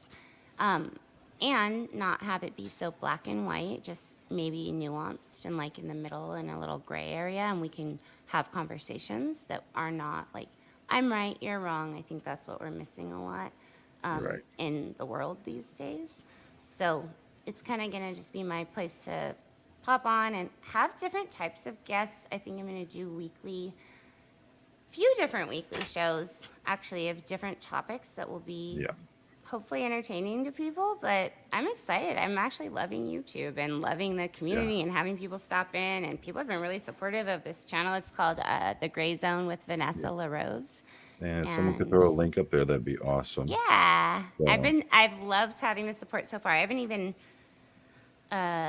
when we launched Degraded Daughters, I was working overnight shifts at the psychiatric facility, and I had so much awesome time to sit and edit and brand and actually kind of make a logo and stuff. And this time I've basically had time to like hit go live. Yeah.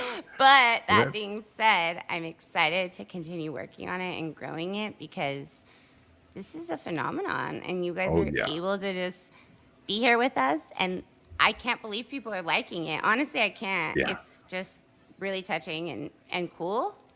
So I'm amazed every time I do a live stream and someone shows up to watch it. Yeah, I know, much me less the too. numbers that I get. I'm just like, who wants to listen to me? No, I You don't. know, that's I do. I watch yours, thank but I don't know who wants to listen to me. We have the same Oh, issue.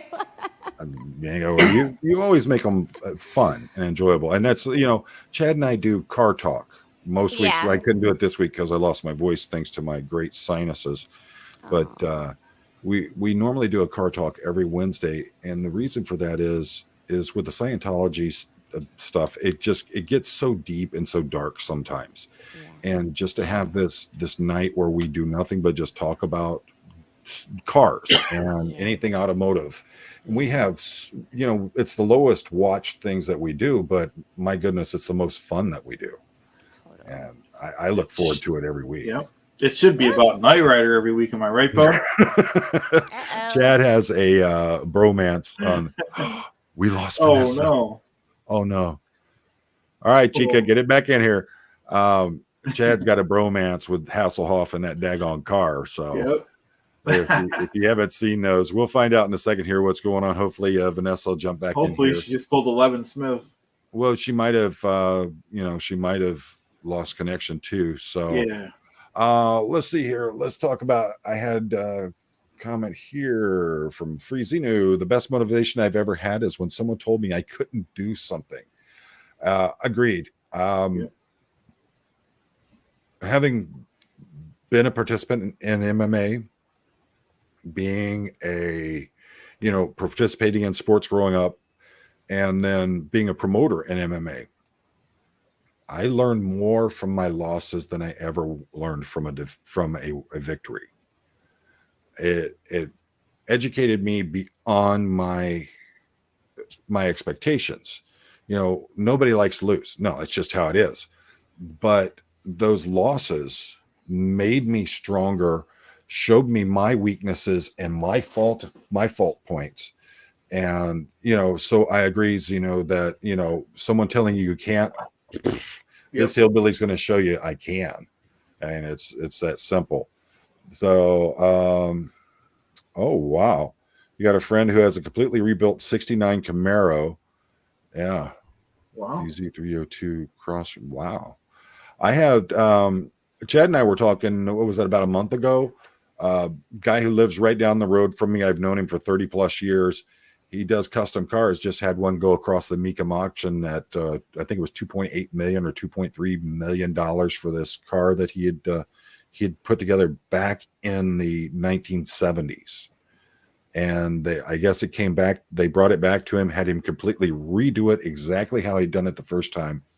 Went across the Mecum auctions, and it was the highest dollar point, I think, for that auction. So it was, there's some great stuff out there we don't get to see a lot of. So, all right, I'm trying to get through things here. Yeah. We may have lost Vanessa there. So, folks, if you haven't seen it yet, well, as most of you should already know, I ask, don't do supers on my channel, because every video that I get hit, every video I do gets hit with a community guidelines violation. And for some reason, I still haven't gotten my supers. So I'm on something just like with the Aftermath Foundation, Blown for Good. And it's the fourth wall where you can actually go. And something that has become quite popular is the Roscoe Approves coffee mug. Nice. So yeah, that's been pretty popular, and so has the Roscoe Approves T-shirt. There are some other content that I put up there that we have out there for everybody, but that's one way. Or you can go to Buy Me a Coffee, or if you want to, I even have an Amazon wish list up there. So but I don't want your hard-earned money going to something that could actually end up with a corporation getting it. Everything that I do when it comes to stuff like that, it all comes back for the channel. There's nothing like on the Amazon wish list or on the fourth wall. Any money that comes in or any product that comes in, it's all specifically to grow the channel and put out better content for you. So that's what I do with that. And as I said, remember that next week I am going to have Russell Miller on, and Russell is the author of the novel, The Bald-Faced Messiah. And the amount of fair gaming and the attacks that man went through for decades is absolutely horrendous. I saw some of I've seen a lot of what happened to him, and to me it's horrifying. And back in that time, they didn't have like we do now. Hi. Actually, Karen set it up, Japan. So what happened? I don't know. I've heard that this might be a problem for other people too. Every time I hit an hour and a half, I just kind of time out and get kicked out. Oh wow. I don't know why. I've heard that it might be a common StreamYard thing, but it's just been happening to me now at 1.5 hours. I just completely freeze and I have to kick out and everything. So, you'll have to go into your settings, check and see, make sure you don't have any like a timer on there or anything like the Zooms. I might need to do that. Yeah, that's I was like, maybe I'm not the person to help with tech videos, but we can try. Okay. Hey, you know what? What's it hurt to go in and take a look? Yeah. So. Yeah. As long as I'm not messing with coding or anything like that, I'm fine. Yeah, please don't let me mess with coding. I can work like Canva. When you were talking about Tokyo and Japan and the tech and all that, there is a place called Super Potato in the Akihabara neighborhood in Tokyo. You can literally go in there and find any of the video game consoles from the 80s and 90s. They will have them there completely refurbished and ready to go, and you can buy them for pennies on the dollar. It's amazing. You get all the games, because you can do that in Mexico too. I've seen that.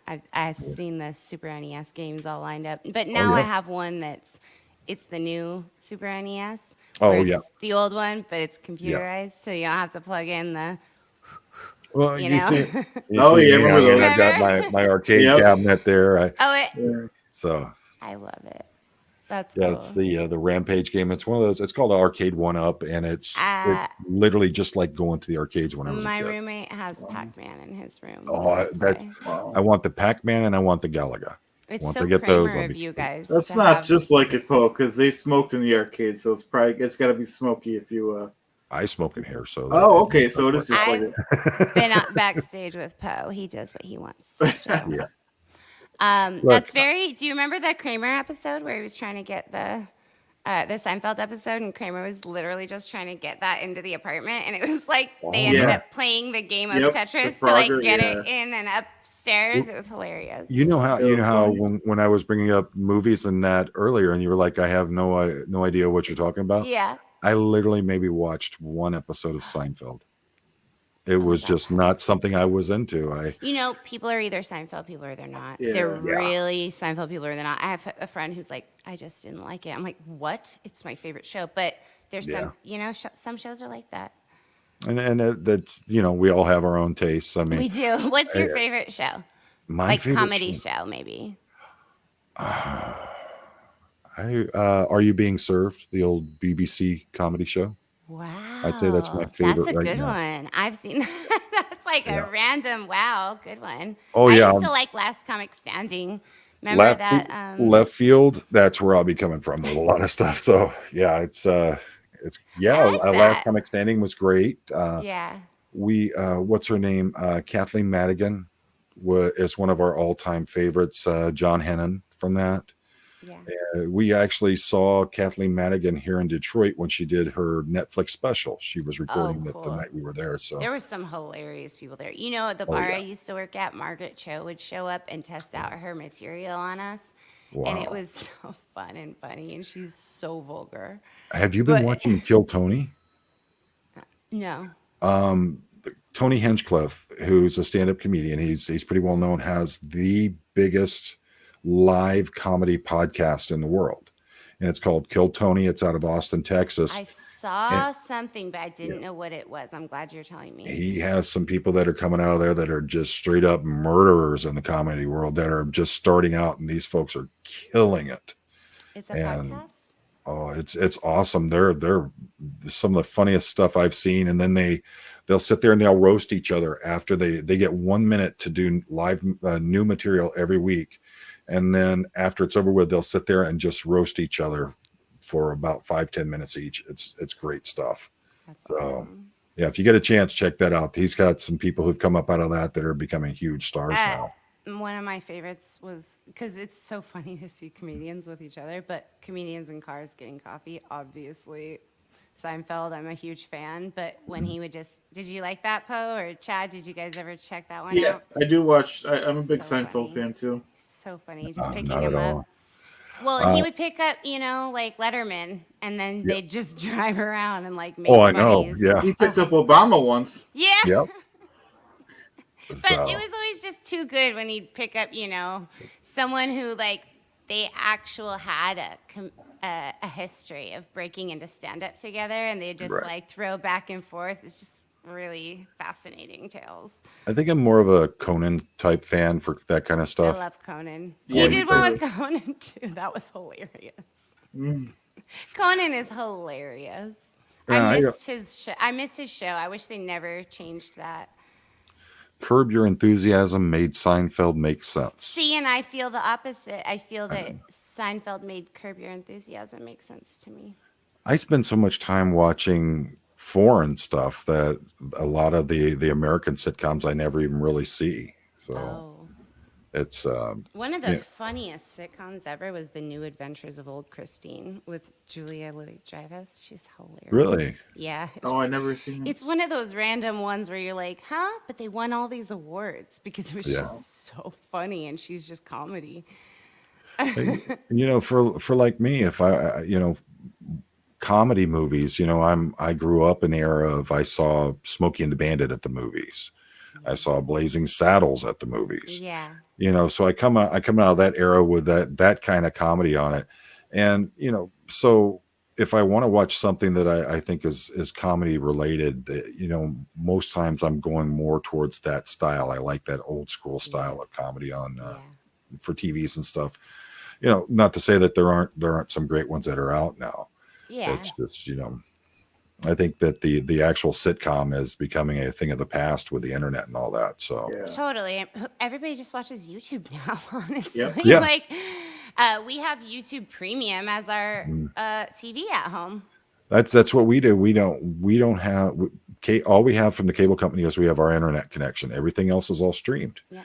Our daughter gets the student rates for Amazon Prime, and she gets all those great little perks with that. So why am I going to pay for cable for stuff I can watch online and never have to worry about commercials? So it's a whole new era. There was something comforting of going into somebody's house and having, Everybody Loves Raymond on, and there's that cable TV on, but that's. Well, do you remember the days of Blockbusters? Oh yeah. I didn't know how much you add an S because we did as well, and we would say Blockbusters. Let's go to Blockbusters, and it was almost like local slang to say that. Oh yeah. So we came up through that, and it was. I remember when I was a kid, I got to actually see Star Wars: A New Hope in theaters when it was first released, and my dad ended up buying us what's called a Laserdisc player. And it looked like about the size of a big record player, and it played actual gold-plated discs that a laser would run them. And that was one of the first movies we got to see on that was Star Wars: A New Hope. Then VHS and Betamax came out, and that was the next big thing.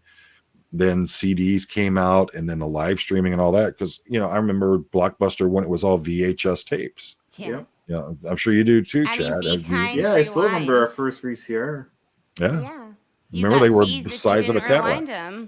Remember Netflix actually started the mail DVD thing. We would get two at a time. That was how we used to do Netflix, you guys. This is like I forgot kind of. Yeah. And then you had Redbox came in, and that was killing a lot of the other things. And then the streaming services started coming around. What I'm upset about is every streaming service is trying to gobble up every bit of entertainment that they can and hold it to themselves. So instead of paying $100 a month for cable, now you're going to pay $150 a month to make sure you're subscribed to all the right streaming services. It's so ridiculous. It's getting expensive. Yeah. It is so ridiculous. Well, it's something that I don't know if you've heard about it. Chad and I were talking about it in one of the car talks. The BMW and Mercedes both have played around with subscription services for their cars. What? Yeah, you buy one of their cars and you look down and say, "Oh, I've got the seat warmers," and you go to push it, and the screen tells you must be part of the subscription service to use your seat warmers. That was something that was played around. They do that with my car in the way of the navigation thing. Right. Completely useless unless you pay for the monthly service, as well as obviously XM, which is kind of worth it, but.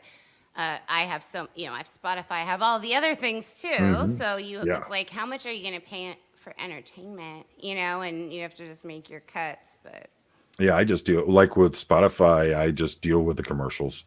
I'm not paying for another subscription service. There's only a few things. Well, there's quite a few things that I'm very snobby about, but one of them is commercials on my music. Well, with Spotify, I just listen to like the JRE podcast, and there's a couple podcasts.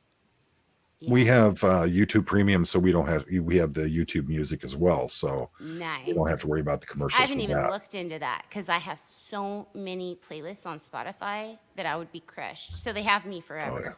Like there's I had free Apple Music for a while, I still do on a family plan. Don't touch remember Napster and those things? Oh yeah, Napster. And all those people who got sued over Napster and all that garbage. Wow. Oh man, that was like those were the good old days. You could get any song you wanted if you just didn't get a virus while it was downloading. Yeah. I remember talking to my kids, and they were talking about some of these pirating services and how they worked and all that. And I go, why would people use that? And they're like, I don't know, because you're going to get a virus from them. And I remember somebody that I knew had downloaded a movie that just hit the theaters, and I saw what they had, and I'm like, that's literally somebody in the theater with a camera. That's not even the actual movie. They recorded the movie from the theater. You can see people getting up and walking around and everything. I still have some of the CDs I made Yeah. from that, because there's some versions of like these random old punk songs or like songs that are acoustic that I've never heard anywhere else, that I still like. Those are the versions I love, and I'll actually throw them on the CD player. And I'm like, please don't ever break CD. I've been very fortunate. I've got to see some crazy things. You know, I saw Van Halen opening for Black Sabbath. Oh my. I mean, we talk about old school heavy metal days. That's was cool. It. I remember really we got there and Van Halen hit the stage and it was like a nuclear explosion that went off in the arena. And then you got Ozzy coming out there and he can barely move. And you got Sabbath. We literally got up and left. It was night and day, and the kind of energy that was going on there. So, you know, I've been very fortunate, seen some really crazy things. You know, like I got to see ELO, the original ELO, when they were together. I got to see Queen. You know, that, you know, and we had no idea at the time what we were. What's that? Did you see Led Zeppelin? No, never got to see Led Zeppelin. Rolling Stones more times than I ever wanted to see. I had a feeling. I wasn't going to ask you. I knew it. Yeah. I mean, I'm not a huge fan of the Rolling Stones. That's the thing. I freaking love them. I'm jealous. Oh, and how many times are they going to retire? I mean, honestly. No, I know. It's like you don't want to beat a dead horse. But truly, I'm obsessed with Van Morrison. I always have been my whole life. But like, he doesn't even, he's such a jerk. He will make you go see his shows in a castle in Ireland, and he will not like even play Brown Eyed Girl, which I don't care. I don't like that song. Right. But it's the gall of him that he will only play his new songs. Like I've heard he'll do a couple, maybe throwback tunes. But, you know, there's some things I'm like, I really want to see, you know, Astral Weeks live. Like, that would be fun. And, you know, when you first came into the SPTV scene and I saw you and I was like, yep, she's a kindred spirit, you know, just the way you carry yourself.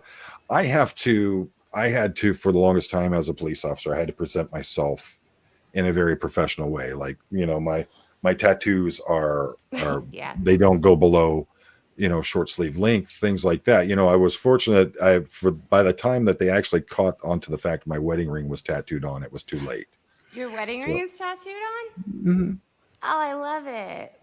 Yeah. Oh man, when they got in there, it felt like they punctured my soul. Oh yeah, no, I have finger tattoos too. They're the absolute worst. Yeah. Or actually, the wrist is the absolute worst. You're like. The guy who put that in, I swear, when I'm dead and gone and they pull my bones out, there's going to be tattoo ink in my bones. He went so deep with that. Your wife paid him extra. Well, he said, you know, this tattoo could last 3 days or it could last the rest of your life. He says with hand tattoos and especially fingers, you never know what's going to happen. He said, so I'm going to lay it in deep. I hope you're ready for it. And I'm okay. You know, holy crap, you know. They make you see Jesus. I have quite a few homemade tattoos. One is also on my finger. Wow. And I have a slice of pizza right here. But I have quite a few on my hands, and I'm always having to either retouch them or just love that they're going to bleed out. But he was right. When I can get back over, I want to get this one finished up. Oh, I'd love this was one of my bucket listers. It's a koi fish. Yeah, in Japan. Yep, that's the one I got done in Tokyo by an actual. She was one of only 2 women who were licensed in Japan at that time to do tattoos, and that was a bucket lister getting a tattoo from an actual Japanese artist in Japan. So they're incredible. But now, I mean, you have to schedule like 4 months out to get her to do work on you, and she's got to finish doing the cap of the shoulder. That's and then how all the good ones are. Yeah, they always leave. That's how I feel about tattoo artists. They always leave. It's always like you find this one and you're like, yes, you're just starting your career. I'm going to come to you and you're great. And then they're like, guess what? I'm moving. I'm like, no. Yeah. And that's what gets me but in that profession, you know, and I did tattoos for years. it's hard if you don't have the work base that's there. You have You to did constantly be moving tattoos? in You that. did them on people? Yeah, I used to do tattoos. Yeah. How cool. Yeah. Oh yeah. You are an artiste. Yeah, I'm a pencil and paper kind of artist. That's where my true passion is for it. I've learned to start doing more digital art, but the pencil and paper is my go-to on it. That's cool. And no free Xenu. It wasn't the stick and bone tattoo. To find one of those was very hard to do. You had to schedule like 6 months to a year in advance to get the For stick tattoo and work poke? done. Yeah, the Yeah. hammer and Oh, stick. the legit, yeah. Oh yeah, the legit Those are the Japanese like, Asian. yeah. Stick and And pokes are really popular in LA right now. are they? Just stick and poke with needle, like stick and Yeah. poke style, Wow. not the actual hammering. And Hana, she was asking how I did an unboxing of the rotary tattoo pen. The new ones that Yeah. instead of having the old diode kind, the breaker kind of, this has an actual rotary motor in it that makes it go up and down, like the prison tat guns. Yeah, yeah. They Um, do that for lip tattoos and eyebrow tattoos as well. oh, okay. Yeah. I can't use the old style guns anymore because of the nerve damage in my hands. It gets too painful for me to hold the gun. Oh, wow. So I wanted to try out one of those and see how it is. And I played around with it a bit. If I'm going to do it, I want to get a much better. This is the cheapest one I could find on Amazon just to see how it did. But if I wanted to do it, I've found that I can hold the pen much longer than I could with the old style guns.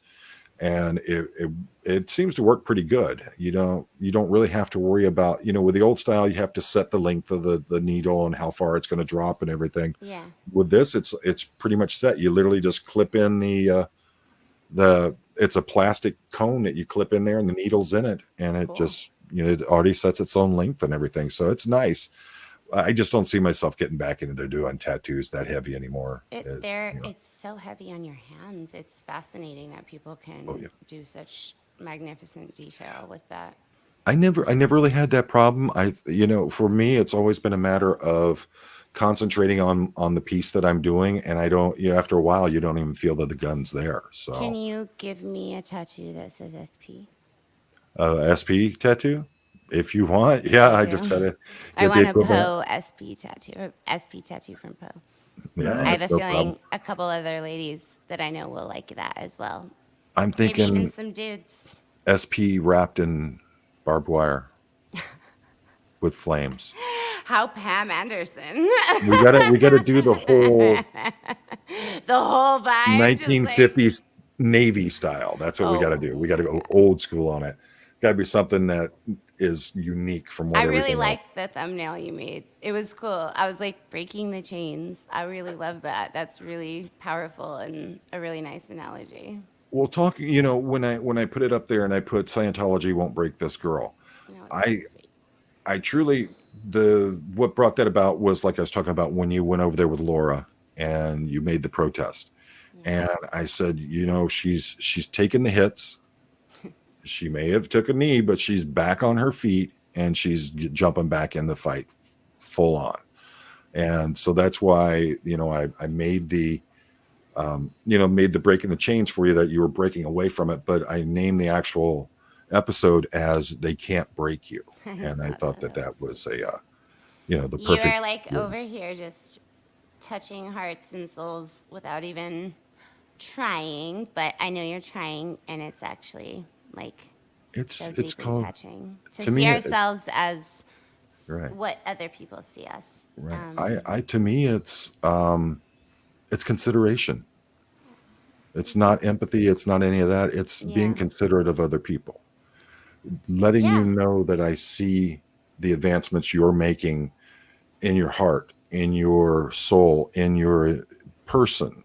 You're becoming stronger as you go, and you're finding that they can throw the stones at you, but they really aren't hurting. And it might stumble you a little bit, but you get right back up and you keep going at it. And that's why, when I say these things, it's a matter of, I want you to understand that it's being acknowledged and that we see who you are and we see how you're advancing in your life. So That is So appreciated, and from you, Chad, and I hear it all the time from all of those super supportive You know, people that we see. you wouldn't believe I had people actually message me about the fact that I didn't make Liz cry on our live. What? Yeah, they're like, you didn't go deep enough. You need to. I didn't want her to cry. Of course not. She No. actually doesn't love to cry on camera, but she does. But like, you're not trying to make her cry. No, to me if I did something that made you guys cry, it would actually worry me. Did I go Yeah. too far? Did those kinds of things? I think I that's what be careful means. Use care. That's what Yeah, I say. Be careful. Be yeah, careful. be But I mean, considerate. use care. Like, Yeah, right? Yeah. and that's the thing. Yeah, I mean, Frizzino, he is mirroring it exactly right. Vanessa, they see that and they are worried about you. They are more scared of you than you are of them. They got a whole lot Yep. more to lose. Hey, I got a whole freaking army behind me, you guys. That's So right. suddenly we showed up, we And that's the asked, and thing. we received. Yeah, and that's the thing is that this is not just community; it's becoming more of a family by the day. Yeah. And They can't take it. oh yeah, we get people like Marilyn Honig. Yeah. She has a completely different cult that she grew up in, but she's here. She's part of this family. And Hada, Frizzino, the people who are in the chats that they think, well, I'm not actually part of it. Yes, you are, because you're here, you're supporting, and you're acting and engaging in the discussions, and you're part of what we're doing. Yeah. And so you are part of that family. And I think that's 100%. And the men who have had the I don't know, sometimes, you can try to not speak out of your lane to a point Right. where like you don't say anything, right? So sometimes with all of this going on with the Masterson case, I do really appreciate all of the men who have taken a stance and just been like, sometimes you just don't want to say the wrong thing because it's not, you weren't the victim or whatever, but there have been so many men who have stood up and just taken that risk of like, I don't know, I hope I'm coming across right. This is what I'm trying to say. We support you guys, and we support that we know this happened, and it's so touching, honestly. It is, and from someone who has been on the other side of the table interviewing the victims and seeing the devastation that it does. And seeing so many, because that's one of the big things is that when a lot of times men tend to be quiet in these situations, and to see how many men are actually coming forward and they're speaking out against Danny and what he's done and how the church has done things. It makes me very happy because it shows that men are learning that it's okay. You don't have to be quiet. You can actually speak up and say what bothers you. And we need you. We need the men to do that too, to role model for other men. We only build a better and stronger community if we all work together on things. And we're just starting. Yeah. Total. I think it's going to be interesting. Someone had made the comment, what do you think they're going to name L. Ron Hubbard Way after everything crashes? Oh, how about SPTV Way? How about Zeno? Zeno Avenue. That would be harsh. Like they Zeno would Boulevard. really, LRH would really turn in his Phaeton Way. cremation there. That'd be great. You guys, I actually have a date tonight. Really? Nice. Yeah. Well, Miss So I Fancy. was You remember what I told you? Yeah, I do. I they heard want the warning time early. You didn't in even know that what I was up zone. to, and I heard that warning, and I was like, "You're gonna have to talk to Poe at some point. If any guys pass the sniff test, then they're gonna have to talk to quite a few, father figures around here."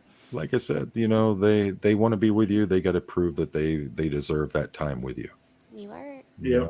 the sweetest. And that's the thing is that no matter what anybody thinks of you, as long as you know yourself, who you are, and you love yourself, no one's going to take that from you.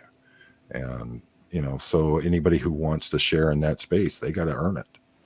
So I think the hardest part has just been getting there ourselves to be ready, and it's nice. Right. It's nice to take that time learn how to do that and take care of ourselves and love ourselves, and then be like, Oh oh, yeah, maybe I could share this with somebody else and not need it. there you go. Like, And sometimes it's, I mean, for me, I've talked about it. I've come home and literally walked in the front door on my knees with my head in my wife's lap and just cried from things that I saw, from being a police yeah, officer. And, you know, I'm able to do that because I have always shown her that I think I married way out of my pay scale to begin with, yeah, but I respect, and she is the person who is my cornerstone. She's my sin eater. And to me, that, I want her to know just how important she is to me. So it's, that is so very, sweet. very important. That's why I try to carry myself a certain way. I don't want to embarrass my wife.